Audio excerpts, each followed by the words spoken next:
title of my talk is, as shown, really looking at more holistic, system-based approaches to local climate action, our theme for this conference. And so the problem statement, deep carbon reduction, how do we do that, and how do we do that quickly and hopefully cost effectively? The opportunity, looking at the residential sector, so citizens in their cities as a catalyst for the overall system. And then challenges, I'm not going to really talk about challenges because I figure as city practitioners and through the discussions, we know about the challenges. We heard a lot about the challenges. We had a very interactive panel with the LA representative yesterday, Jonathan, which was great, by the way. And then I'd like to describe a system framework and some examples, some historical examples, and also some current examples in the energy space, and then some of the key research questions. And that question came up yesterday and was a very pertinent question. And it's not at all an academic question because, as I'll describe, this is a potential resource, and unless it's really quantified as a real resource that is persistent and that you can count on, then no one will ever fund it and no one will ever take it seriously. Okay, so our problem statement. So just before I get into this, I want to just mention that we're pivoting now. So we had a lot of discussion yesterday and today a little bit on resilience, on preparedness, and now we're pivoting to mitigation. And coming from California, that's really been the focus of that state. So I think it raises a lot of interesting questions about what is the relative role of resilience versus adaptation. How do we balance those resources in a world of a finite pie? Is it 50-50? Is it 60-40? Are there ways to synergize those efforts and kind of produce a win-win, so to speak, for both, for doing both? And certainly in California, there's been a lot of history with earthquakes, the 1906 earthquake, the 1987 earthquake. So that aspect of preparedness is definitely there. So I'll touch on that intersection, but really we're shifting now to the adaptation, to the mitigation space. And so really the problem is how to get to 80% reduction and really ultimately to carbon neutrality. Their goal is to achieving this by 2050, but can we really do that? Can we do that in any time frame? And can we do that even before 2050? And so as I think folks have mentioned for California, there's the Global Warming Solutions Act, AB 32, which is really an international testbed. So this legislation was signed in 2006 by the Terminator, Governor Schwarzenegger. And the target is by 2020 to meet the 1990 level of emissions. So that's really getting down to, we're about here, roughly speaking, getting down to this number. That's the level of emissions in 1990. But the longer term goal, and they're very, very prescribed plans, very detailed plans, policy that I'll describe in a moment, toward reaching that goal. And there's a cap and trade program which just went into effect last winter, actually. But for 2050, there's an executive order which actually predated this to reach an 80% carbon reduction relative to the 1990 level by 2050. So that's really bending the curve down significantly and really going from this 400 number to 80. Okay, so that's really our challenge, and that's what the state doesn't really have as definite plans for, but I've certainly been doing some studies on that and how we might reach that goal and what are the pathways towards achieving that.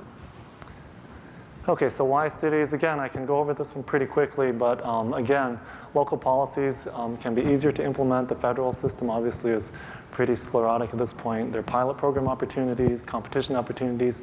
Cities can demonstrate and lead. So from history, we've seen the demonstration and the leadership of cities like Boulder and Davis and others to lead other cities and their state. It can be a real training ground so people can fan out across their states, across the country. So really, cities can be demonstration sites for innovative approaches to deep carbon reduction, as we'll hear. Mitch Sears will describe after this presentation. And in California, cities are really at the forefront. So there are over 100 climate action plans. So I think a consulting company must have been doing really well to produce all these climate action plans. Now that's just, but seriously, there are a lot of very well-intentioned, very sincere, very detailed efforts. I myself live in a small town next to Berkeley, Albany. We have a very detailed climate action plan, and that's just for Albany, a town of 18,000 residents. The problems are, as we've heard, we may not have very detailed implementation strategies. There can be resistance or lack of awareness from the community. There can be an absence of funding or very limited funding. Oakland's police department has just been slashed, and now Oakland is having a huge crime problem. So this is a real era of constrained resources. Furthermore, these may focus on higher level carbon targets and not really talk about things like the structured implementation. How do you measure? How do you verify these things?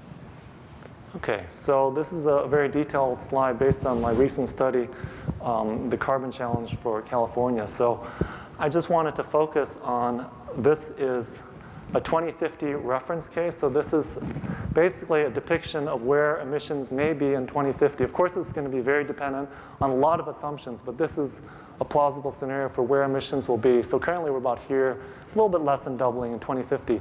And this is where we need to be, just hearkening back to that earlier slide.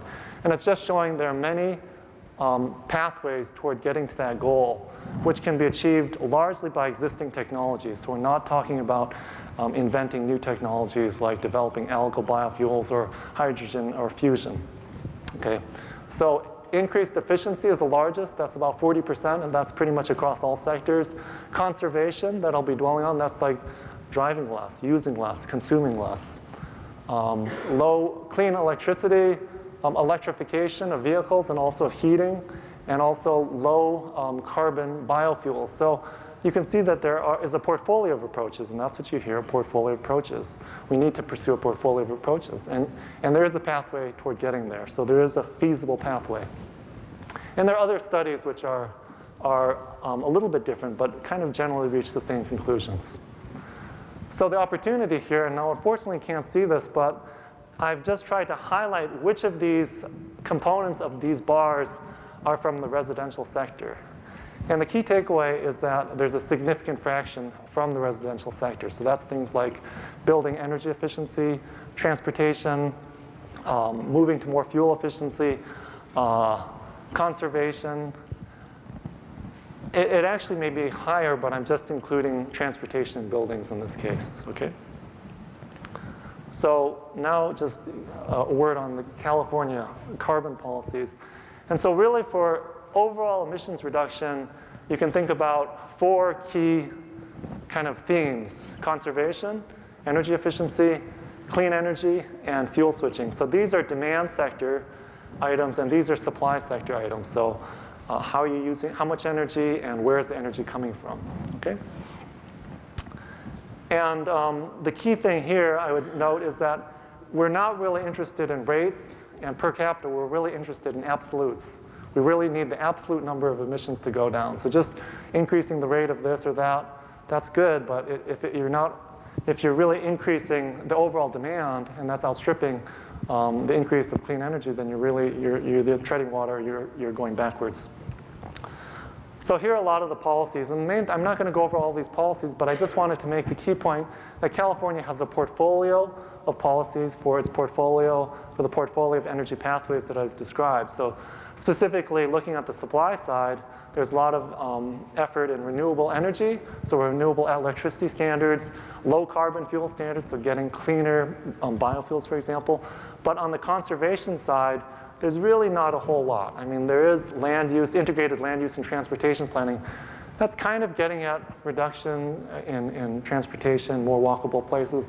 But the actual carbon savings from that the state is tabulating, counting on, is actually very small. So really there's an opportunity for a lot of innovative policies and social innovation that we'll be describing. So now I'm going to switch gears and talk about this policy framework that we've all been living under for the past. And basically we think about technology. There's technology. There's a recent article in the New York Times saying, we need an energy miracle. So that's really a technology issue. And then there's policy and markets. But clearly there are limitations to this model. And actually there was a recent quote from Skip Leitner, whom Karen is very familiar with, as I think the head economist at the ACEEE, an energy efficiency and economics guru. But basically he recently gave a talk at the lab at LBL that I missed. But he's basically saying that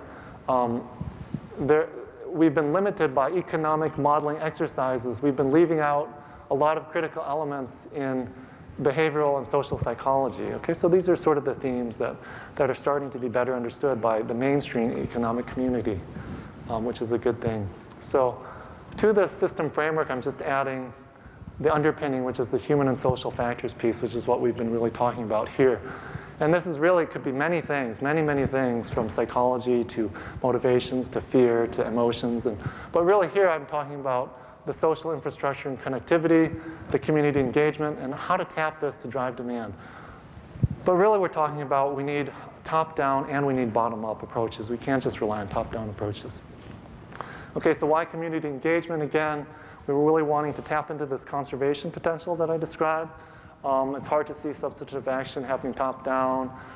Communities can provide the setting for cross-platform outreach, so you can really appeal to neighborhood safety, disaster preparedness, earthquake preparedness is a big theme in California.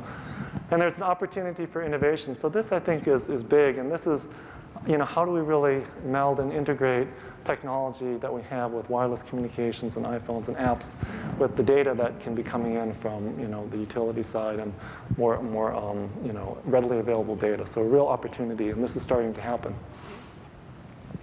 Okay, so just a few examples for solar PV.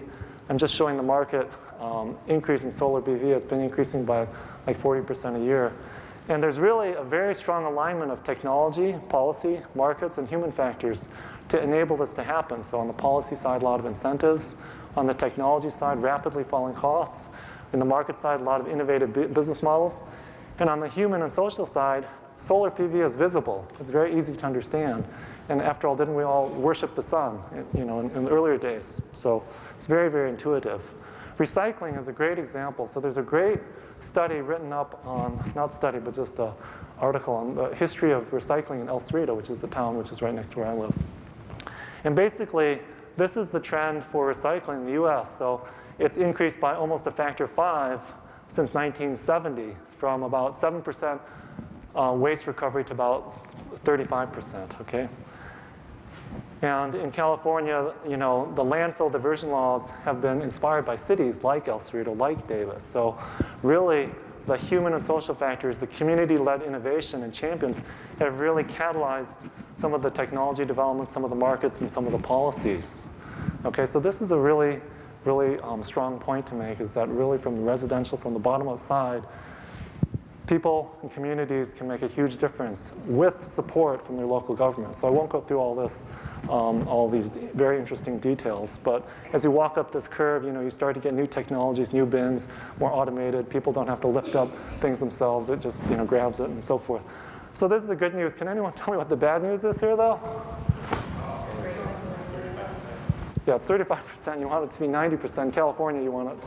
Well, yeah, you can't recycle your way out. We have this. Right. You forget the top 2 tiers of the pyramid. Right. So the problem, there are 2 problems with this. One is that it took 40 years. This is USA. This is not California. California is a little bit higher because we're California. But it took 40 years, and the MSW, the amount of garbage that we produce, increased by 3 times. So what have we really done? We've started to divert a lot more, 5 times more, but we're producing so much more garbage. Plastic is up by 8 times. So it's kind of crazy if you think about it, but those are the numbers. Okay, for residential energy efficiency, again, the same sort of platform or matrix can be looked at. Now, energy efficiency is very fundamentally different from recycling and solar PV. It's invisible. It's very hard to sell something which is invisible. And it's not something that people understand intuitively, like solar PV or recycling. Recycling, you don't see garbage, you want to get rid of it. Energy is invisible. So, there are a lot of social factors. We've talked about some of those. Trusted messengers help. The community engagement can help. It doesn't go all the way, though. So there's still a lot of blockages at the market level, the contractor level, and also, the human factors. So there's been a lot of money poured into this by the federal government through the ERA funding, billions of dollars. But yet it's very hard to get data. It's hard for me to get data. People don't want to share their data. The data doesn't look good. So I say mixed results. Okay, that's maybe, we'll see. Well, what's the cost benefit? Did these programs work? There's all sorts of experiments tried across the country, maybe in some of your communities. Okay. So there are a lot of case studies online. I just wanted to point you to this website if you're not familiar with it. It's the Department of Energy's Better Building Neighborhood Program. A lot of work has been done by Lawrence Berkeley Lab, some colleagues there. Okay, and then this I don't really want to spend too much time, but for the mitigation of energy efficiency, there's a lot of barriers, as I think Jennifer mentioned. It takes a long time from the start of the process to the end. And I'm just trying to state that you need a lot of systems alignment. You need strategic programs to overcome contractor barriers, contractor training. You need these types of programs to enable financing options and ease the financing. But that's not really enough. You need the outreach to really try to raise the priority, raise the visibility, engender some trusted messengers. Maybe it's a neighborhood champion. Even with all that, there can be barriers just with the poor ROI of inexpensive retrofits. But you really need the integration of upstream systems and downstream systems, meaning the community engagement, okay? And behavior change expertise to enable this.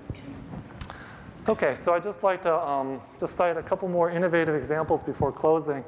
And that is to cite just the technology, the way that technology can abet behavior change. And 2 programs in Silicon Valley, Green Energy Match and High Energy Audits. And the idea here is to automate the data collection of your utility bill. And from this, you can try to study the usage patterns of your home or your residence or even your business and try to understand, okay, are you being driven by plug load? You have a lot of fluctuation in your plug load. That means maybe you're leaving on your TV or your set-top box a lot, or are you dominated by heating and cooling? And from that, you can try to generate recommendations for behavior change, like you may need to do this. Maybe it's just a smart outlet or smart power strip. Okay, but these are just examples where in that framework, the technology and the behavior change can really work together and catalyze each other. Okay, so just in closing, some key research questions for community engagement programs. So yesterday, the speaker, I think Eric Kleinenberg, was asked this question, and he gave sort of an answer of, well, we need to understand, we need to do some of the anthropological studies. But if we're really doing more structured community engagement programs, then the question becomes, what is the costs and the benefits of this in evaluation? And this is key in comparison to other investment paths. How does this compare to other programs? How does it compare to harder paths, so to speak? And so how do you really evaluate and assess these programs? What are the technology and behavior interactions that I've described in the previous slide? How to really collect this data, how to make it more seamless and painless for people to participate in programs from the actually collecting their data, And then scalability, are there conditions for how do you really enable these programs to scale up and become kind of, self-sustaining? So again, just the last comment here is just there's a backdrop of culture, and I feel that this theme has been kind of alluded to at the periphery of this conference, but I really think that personally I feel that this is the core issue, is what is our culture? What is our culture is really a consumer culture. And harkening back to Mindy's talk, I don't think this has been the case throughout our history. I mean, this has been more relatively recent. We saw a huge upsurge in debt and obesity yesterday from Andrew. So really, when and where do we start to address this issue? And this ties into the whole question of our growth economy, our growth imperatives. Okay, so just to summarize my talk, there's a large fraction of carbon emission reduction potential that's in the residential sector. And a system approach, including human and social factors, can really provide the best chance for addressing the climate change problem. And there are many outstanding research questions which are very important to try to answer in a quantitative way to really try to energize this area. Otherwise, I think it just becomes more, poorly funded and it just is just a hope and an aspiration. So with that, I'll just thank some of the contributors that I spoke with.